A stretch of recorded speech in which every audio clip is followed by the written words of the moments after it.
राधे राधे। जय श्री कृष्ण भक्तों, एक बार फिर स्वागत है आप सभी का मेरी आज की इस वीडियो में। आज की वीडियो में हम बात करेंगे निर्जला एकादशी के संपूर्ण नियमों के बारे में। ज्येष्ठ मास के शुक्ल पक्ष की एकादशी को ही निर्जला एकादशी कहा जाता है। इसे भीमसेनी एकादशी, पांडव एकादशी भी कहते हैं। यह वर्ष की सबसे बड़ी एकादशी है। ऐसा माना जाता है कि यदि आप निर्जला एकादशी का जो व्रत है उसे अगर पूरे विधि विधान से निर्जल रहकर करते हैं तो आपको पूरे वर्ष भर की एकादशियों का पुण्य प्राप्त हो जाता है। बहुत ही पुण्यकारी यह दिन होता है। जो निर्जला एकादशी का व्रत हमें कैसे करना चाहिए यह बात आप सब आज की इस वीडियो में जानेंगे। जैसा कि नाम से ही पता समझ में आ रहा है कि निर्जला एकादशी यानी इसे निर्जल रहकर किया जाता है।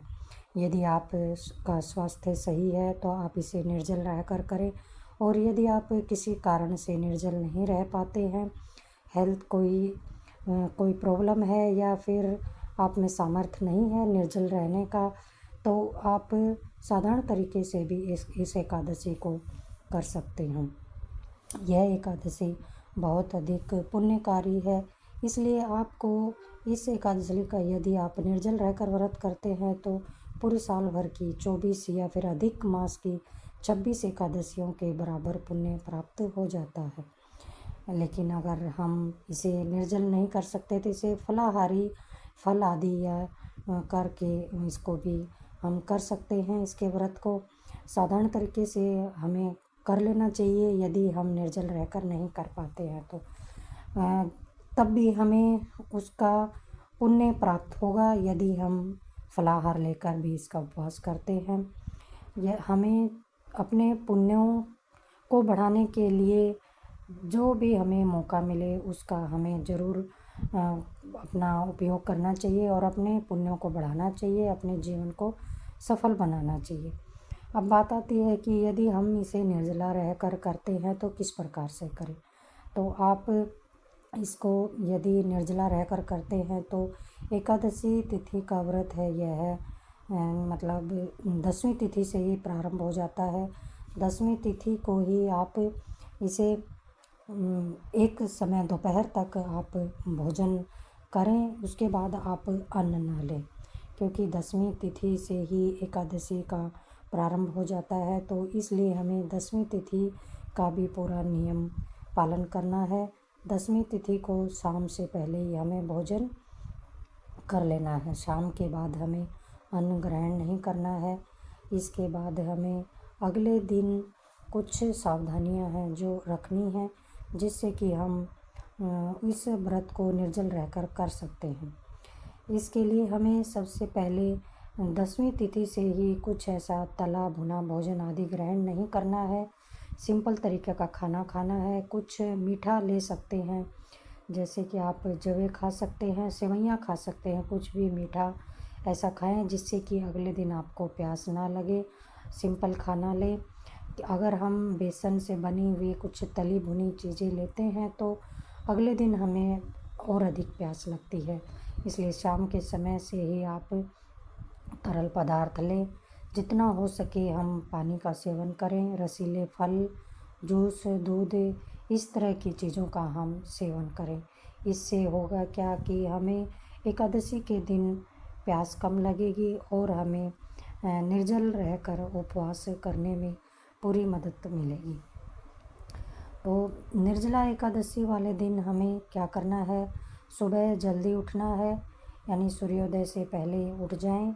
उस समय हम जितना हम पी सकते हैं उस समय हम पानी पिएं, और हम मतलब नींबू का पानी भी ले सकते हैं, नींबू पानी ले लें।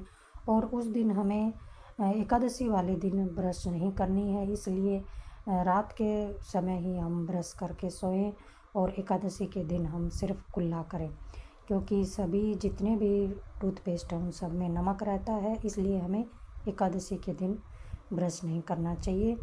उस दिन हमें सिर्फ कुल्ला ही करना चाहिए।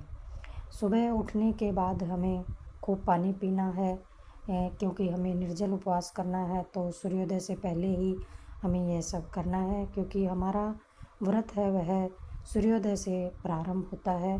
तो इसलिए हमें 2-3 गिलास पानी पी लें ताकि बाद में प्यास ना लगे। नींबू पानी भी ले लें। इस तरह की और कोई नमक वाली चीज़ हमें नहीं लेनी है, क्योंकि यह एकादशी का व्रत है। इसलिए हमें अपने स्वास्थ्य का पूरा ध्यान रखना है। जहाँ तक हो सके हम लिक्विड का ही सेवन करें ताकि हमारी बॉडी जितना हो सके हाइड्रेट हो जाए, वह हमारे लिए अच्छा रहेगा। उसके बाद अगर आपके पास समय है तो आप दोबारा से भी जाकर सो सकते हैं, या फिर आप अपने स्नान आदि करके ब्रह्म मुहूर्त में ही पूजा आदि अपना शुरू कर लें। इस तरह से आप अपने व्रत का प्रारंभ करें। उस दिन हमें कॉटन के वस्त्र पहनने चाहिए, जहाँ तक हो सके पीले वस्त्र, क्योंकि यह पॉजिटिविटी देते हैं। इस तरह हल्के रंग के वस्त्र पहने, येलो जो बहुत अच्छा रंग रहता है, यह बहुत अच्छा फील करवाता है। सिंथेटिक कपड़ों में गर्मी लगती है तो कॉटन के वस्त्र ही धारण करें। दिनचर्या और व्रत को आसान बनाने के लिए यह कुछ उपाय है। पूरे दिन हो सके तो मौन रहें। जहाँ तक हो सके हमें घर से बाहर नहीं जाना चाहिए। घर में ही भगवान विष्णु का स्मरण करते हुए उनका चिंतन दिन भर हमें करते रहना चाहिए। किचन में ज़्यादा काम ना करें आज के दिन, क्योंकि यदि आप किचन में काम करेंगे तो आपको डिहाइड्रेशन हो सकता है। जिससे कोशिश करें कि घर में ही रहें, मौन रहें, पूरे दिन मंत्र का जाप करते रहें। ओम नमो भगवते वासुदेवाय। जब आप सुबह व्रत पूजन करें तो अपना पूजन आप व्रत का संकल्प लें कि आपको किस प्रकार से व्रत करना है। भगवान के सामने इस चीज़ का संकल्प लें। प्रभु से आप प्रार्थना अवश्य कर लें कि हे प्रभु, हम आज आपका निर्जल व्रत करने जा रहे हैं। हमें इस प्रकार की शक्ति प्रदान करना कि हमारा जो यह व्रत है संपूर्ण हो, और इस तरह से आप अपनी हेल्थ का भी ज़रूर ध्यान रखें, और इस तरह से भगवान आपकी मदद करेंगे और निर्विघ्न आपका व्रत है वह संपूर्ण कराएंगे। निर्जल व्रत भी बहुत आसान है, बहुत मुश्किल नहीं है। अब हम शाम तक इस तरह से संकल्प लेकर हमें वैसे ही व्रत करना है। सुबह से शाम तक भी निर्जल रह सकते हैं। ऐसा माना जाता है कि उन्हें 12 एकादशियों का जब पुण्य प्राप्त होता है, अगर वह शाम तक निर्जल रहते हैं और जो अगले दिन सूर्योदय रहते हैं तो उन्हें तो बहुत अधिक पुण्य की प्राप्ति होती है, जिसकी गणना नहीं की जा सकती। लेकिन यदि हम शाम तक भी निर्जल रहते हैं तब भी हमें उतने ही पुण्य की प्राप्ति होती है। बाकी हमें अपनी हेल्थ के ऊपर सब डिपेंड है। हमें अपनी हेल्थ का ध्यान रखते हुए ही हमें उपवास करना चाहिए, क्योंकि भगवान भक्तों के अपने भाव देखते हैं। इसलिए हमें सबसे पहले हमें अपनी हेल्थ को देखना है। इसलिए जहाँ तक हो सके हमें अपना व्रत को पूरे भाव के साथ, पूरी आस्था के साथ भगवान का स्मरण करते हुए, उनका सुमिरन करते हुए, चिंतन करते हुए और उनके मंत्र का जाप करते हुए इस व्रत को पूर्ण करना है।